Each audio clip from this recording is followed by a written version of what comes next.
Oke ya, lanjut ke perbedaan berikutnya, yaitu mengenai harga perolehan. Untuk akuntansi keuangan, yang pertama adalah untuk pembelian menggunakan harga sesungguhnya. Dan yang kedua, untuk pertukaran aktiva tidak sejenis menggunakan harga wajar. Yang ketiga, untuk penukaran sejenis berdasarkan nilai buku aktiva yang dilepas. Kemudian yang keempat, aktiva sumbangan berdasarkan harga pasar. Sedangkan untuk akuntansi fiskal, harga perolehan ditentukan dengan 1. Untuk transaksi yang tidak mempunyai hubungan istimewa berdasarkan harga yang sesungguhnya. Yang kedua, untuk transaksi yang mempunyai hubungan istimewa berdasarkan harga pasar. Yang ketiga, untuk transaksi tukar-menukar adalah harga pasar. Yang keempat, dalam rangka likuidasi, peleburan, pemekaran, pemecahan atau penggabungan harga pasar kecuali ditentukan oleh Menkyu. Dan yang kelima adalah jika direvaluasi adalah sebesar nilai setelah revaluasi.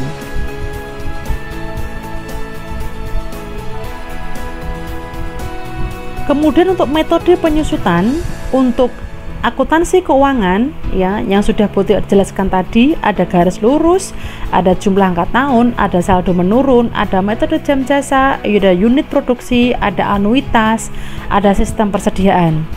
Perusahaan dapat memilih salah satu metode yang dianggap sesuai, namun harus diterapkan secara konsisten dan harus ditelaah secara periodik.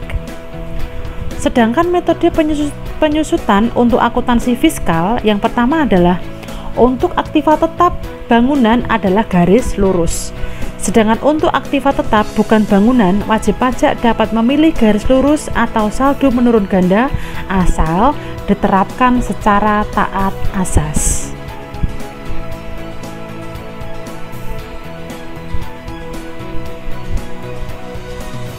Nah, sekarang masuk ke dalam perencanaan pajak untuk penyusutan ya. Mohon mahasiswa untuk mendengarkan baik-baik tentang perencanaan pajak untuk penyusutan. Nanti ini akan dijadikan soal baik di mini test maupun besok keluar di ujian tengah semester gitu ya. Mohon untuk diperhatikan dengan seksama. Contoh, sebuah mesin dibeli oleh PT ABI di bulan Januari. Ini contoh sama yang contoh soal sebelumnya. Dibeli di bulan Januari 2018 dengan harga perolehan sebesar 100 juta, mempunyai masa manfaat sesuai ketentuan perpajakan selama 4 tahun atau termasuk dalam kelompok 1.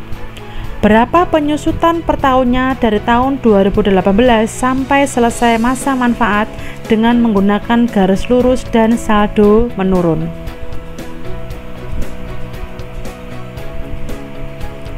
Langsung bisa dijawab.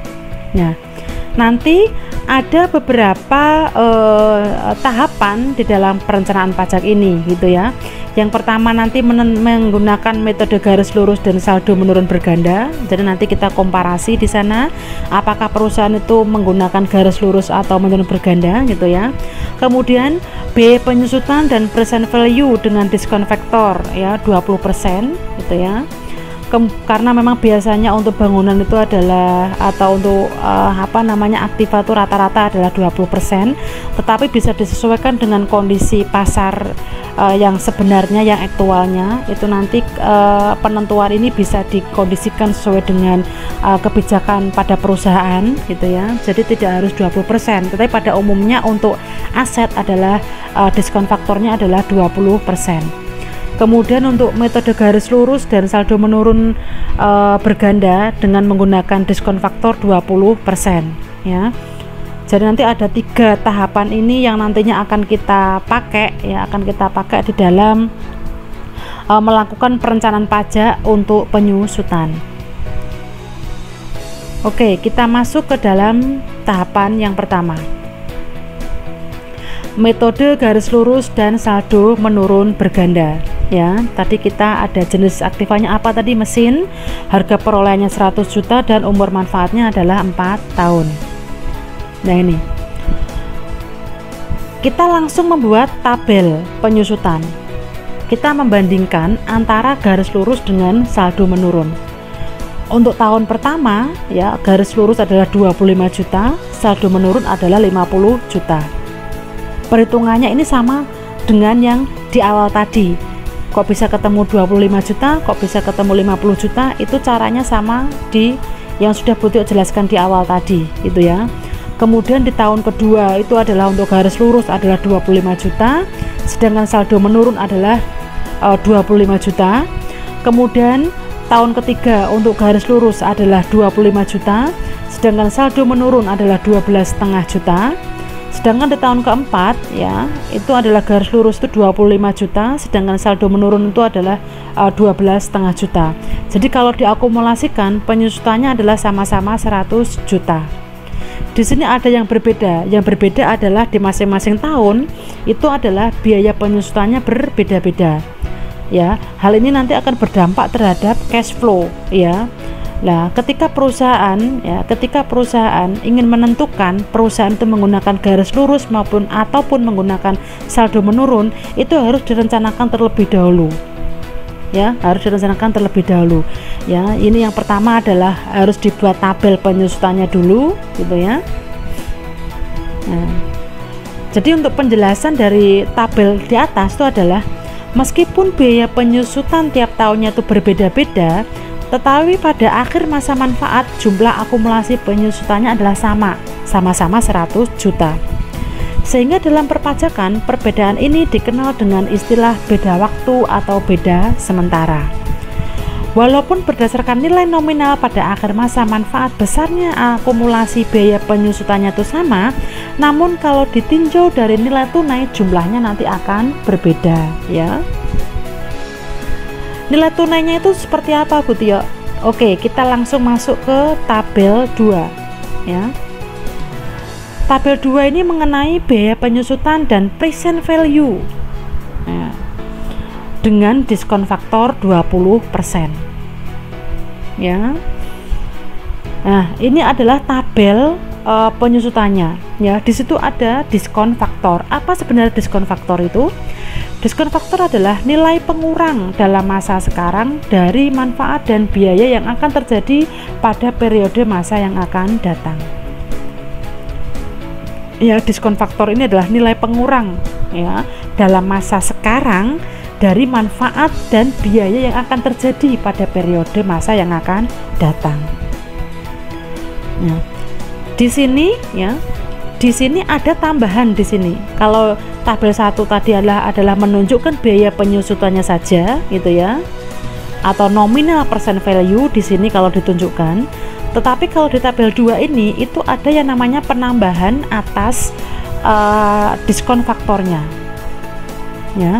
Diskon faktor 20% ya, kalau kita bisa langsung melihat dari tabel present value itu untuk masa 4 tahun ya, umur 4 tahun itu di tahun pertama itu untuk diskon faktornya adalah 0,8333, untuk tahun kedua adalah 0,694444, kemudian untuk tahun ketiga adalah 0,578703, kemudian untuk tahun keempat adalah 0,482253. Angka-angka ini bisa kalian dapatkan di tabel present value ya, di tabel present value. Jadi mungkin kalau kalian sudah mendapatkan mata kuliah manajemen keuangan, istilah-istilah present value, tabel-tabel present value ini sudah tidak asing lagi gitu ya. Kemudian setelah mengetahui tabel atau nilai diskon faktor 20% dilihat dari tabel gitu ya, maka langkah berikutnya adalah mengalihkan nilai nominal percent value dengan diskon faktor ya. Di sini yang pertama adalah 25 juta ya, kita fokus ke garis lurus dulu gitu ya. 25 juta kita kalikan dengan 0,8333 itu ketemunya adalah 20,83333,33 ya. Jadi ketemunya adalah 20.833.333,33 ya. Kemudian untuk tahun kedua sama, 25 juta dikalikan dengan 0,694444, ketemunya adalah 17.361.000 gitu ya, 111,11, dan seterusnya sampai tahun keempat. Sehingga diakumulasikan untuk nominal present value adalah 100 juta, sedangkan untuk present value-nya adalah ketika dijumlahkan dari tahun pertama sampai tahun keempat, nominalnya adalah 64.718.364,20. Sedangkan untuk saldo menurun caranya sama, yaitu 50 juta nominal present value itu ya, di tahun pertama itu 50 juta dikalikan dengan diskon faktor 20%, 0,8333, ketemunya adalah 41.666.666,67. Sedangkan di tahun kedua itu sama caranya, berarti 25 juta dikalikan dengan 0,694444, ketemunya adalah 17.361.111,11. Begitu seterusnya sampai tahun keempat. Jadi jika diakumulasi untuk saldo menurun, untuk nominal present value adalah 100 juta dan untuk present value sendiri adalah 72.289.737,65. Tuh ya. Nah, ini penjelasannya. Mesin dengan perolehan 100 juta pada akhir masa manfaat dengan diskon faktor 20%, jumlah nilai tunai atau present value dari akumulasi biaya penyusutan mesin dengan menggunakan garis lurus sebesar 64.718.364,20, sedangkan untuk saldo menurun adalah 72.289.737,65. Lah, disinilah sudah mulai terjadi perbedaan mengenai tingkat present value. Kalau tabel 1 tadi adalah untuk melihat dari tingkat biaya penyusutan per tahunnya itu berapa, kemudian di tabel 2 ini adalah langsung melihat dari present value dengan menggunakan diskon faktor 20%. Jadi di sini ada tingkat perbedaannya.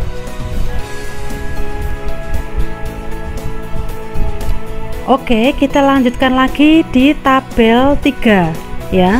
Tabel 3 ini adalah penghematan pajak antara metode garis lurus dengan saldo menurun dengan menggunakan diskon faktor 20% ya. Jadi kalau sudah diketahui penyusutannya berapa, kemudian present value-nya berapa, lah langkah terakhir di sini nanti baru bisa diputuskan apakah perusahaan itu mau menggunakan garis lurus maupun metode menurun berganda. Itu nanti keputusannya adalah di tabel 3 ini, gitu ya. Nah, di sini ada tabel 3 itu menyebutkan di sini ada yang namanya membandingkan antara metode garis lurus dengan saldo menurun ya. Di situ ada kolom nominal present value, kemudian ada present value gitu ya. Present value ini adalah di tabel sebelumnya tadi gitu ya, di tabel 2 ya. Kemudian di saldo menurun pun juga sama, ada nominal present value dan ada present value dengan diskon faktor 20% gitu ya. Langsung kita bisa masukkan ke tabel. Harga perolehan untuk garis lurus nominal present value itu adalah 100 juta ya. Ini sama dengan tabel 2 yang di awal tadi. Dan saldo menurun juga nominal present value 100 juta.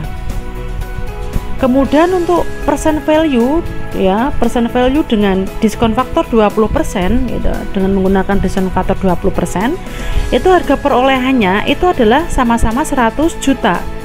Present value-nya juga sama-sama 100 juta. Ya. Jadi untuk harga perolehan ya, itu ketika perusahaan itu membeli barang, itu harga perolehannya itu berapa? Itu di sini adalah sama, baik menggunakan garis lurus maupun menggunakan saldo menurun. Kemudian ada yang namanya biaya penyusutan. Lah inilah nanti yang membedakannya gitu ya. Coba dicermati pelan-pelan.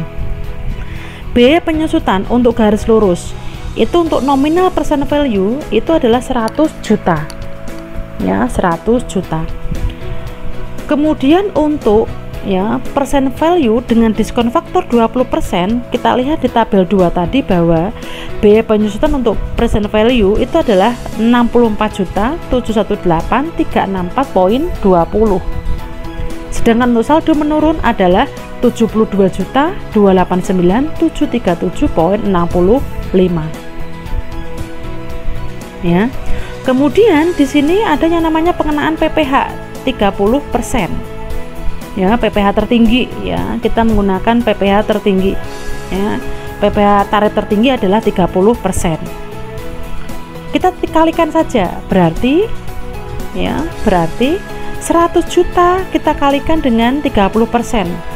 Ya, biaya penyusutan 100 juta kita kalikan 30%, ketemu 30 juta. Kemudian di present value untuk garis lurus, ya, ketika kita ingin melihat PKP-nya gitu ya, PKP atau penghasilan kena pajaknya yang bisa dikenakan pajak nih. Berarti 64.718.364.20 itu kita kalikan dengan 30%, ketemu 19.415.509,26. Sedangkan untuk saldo menurun caranya sama, yaitu 100 juta dikalikan 30% ketemu 30 juta. Sedangkan untuk present value adalah 72.289.737,65 dikalikan 30% ketemu 21.686.921,30. Nah, disinilah baru ketahuan penghematan pajaknya itu berapa, dan perusahaan lebih memilih mana, apakah lebih memilih garis lurus ataukah lebih memilih saldo menurun. Ya, di sini ada selisih nih, ada penghematan pajak di sini. Ya, yaitu selisihnya adalah 21 juta ya, di saldo menurun itu untuk persen value adalah 21.686.921,30 dikurangi yang persen value ya di garis lurus adalah 19.415.509,26, ketemulah penghematan pajak terakhir adalah 2.271.412,05 ya. Nah, besarnya penghematan pajak yang dapat dilakukan jika perusahaan memilih metode saldo menurun dalam menghitung besarnya biaya penyusutan. Tarif pajak yang digunakan adalah tarif pajak tertinggi, yaitu 30%, karena diasumsikan bahwa perusahaan telah mencapai laba di atas 500 juta. Ya. Dengan diskon faktor sebesar 20%, besar penghematan pajak adalah 2.271.412,05. Ya, jadi perusahaan lebih memilih metode saldo menurun berganda dibandingkan dengan garis lurus, dilihat dari hasil perhitungan ini. Ya, karena memang dilihat dari persen value, nilai sekarang itu metode saldo menurun lebih besar dibandingkan dengan garis lurus. Ya. Jadi nilai sekarang untuk penyusutannya itu lebih besar saldo menurun dibandingkan dengan garis lurus. Kalau lebih besar saldo menurun ya berarti itu adalah yang dipakai adalah saldo yang menurun, metode saldo menurun. Ya. Kok bisa begitu? Ya jelas. Ingat bahwa semakin besar pajak berarti laba akan kecil dan biaya pajaknya pun juga akan kecil, dan ROI akan meningkat sesuai penjelasan buteknya di atas tadi, karena cash flow-nya tinggi.